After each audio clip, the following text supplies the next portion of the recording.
Дојди кај мене, јас ќе ти дадам лек. Дел од лекарската фила не бира средства за да го зголеми бројот на пациенти и така да добива повеќе пари од фондот. Игнорирајќи ги препораките околу построгото препишување на антибиотици, тие делат рецепти од ракав. На овој начин лекарите кои се придржуваат до правилата ги губат пациентите. Тие се жалат дека дел од нивните колеги не се придржуваат до медицината базирана на докази и лековите ги препишуваат по желба на пациентите. Многу пати ние апелираме да мора да има некои системски промени, негде да имаме и ние заштита кога нема да удоволиме на барањето на пациентот, да не се одјавува.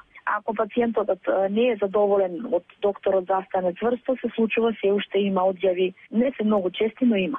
Од Фондот за здравство велат дека имаат поставено лимит до кој матичните лекари може да препишуваат лекови. Со теренските контроли од фондот велат дека имаат увид во документацијата на лекарите и дека можност за злоупотреба е сведена на минимум.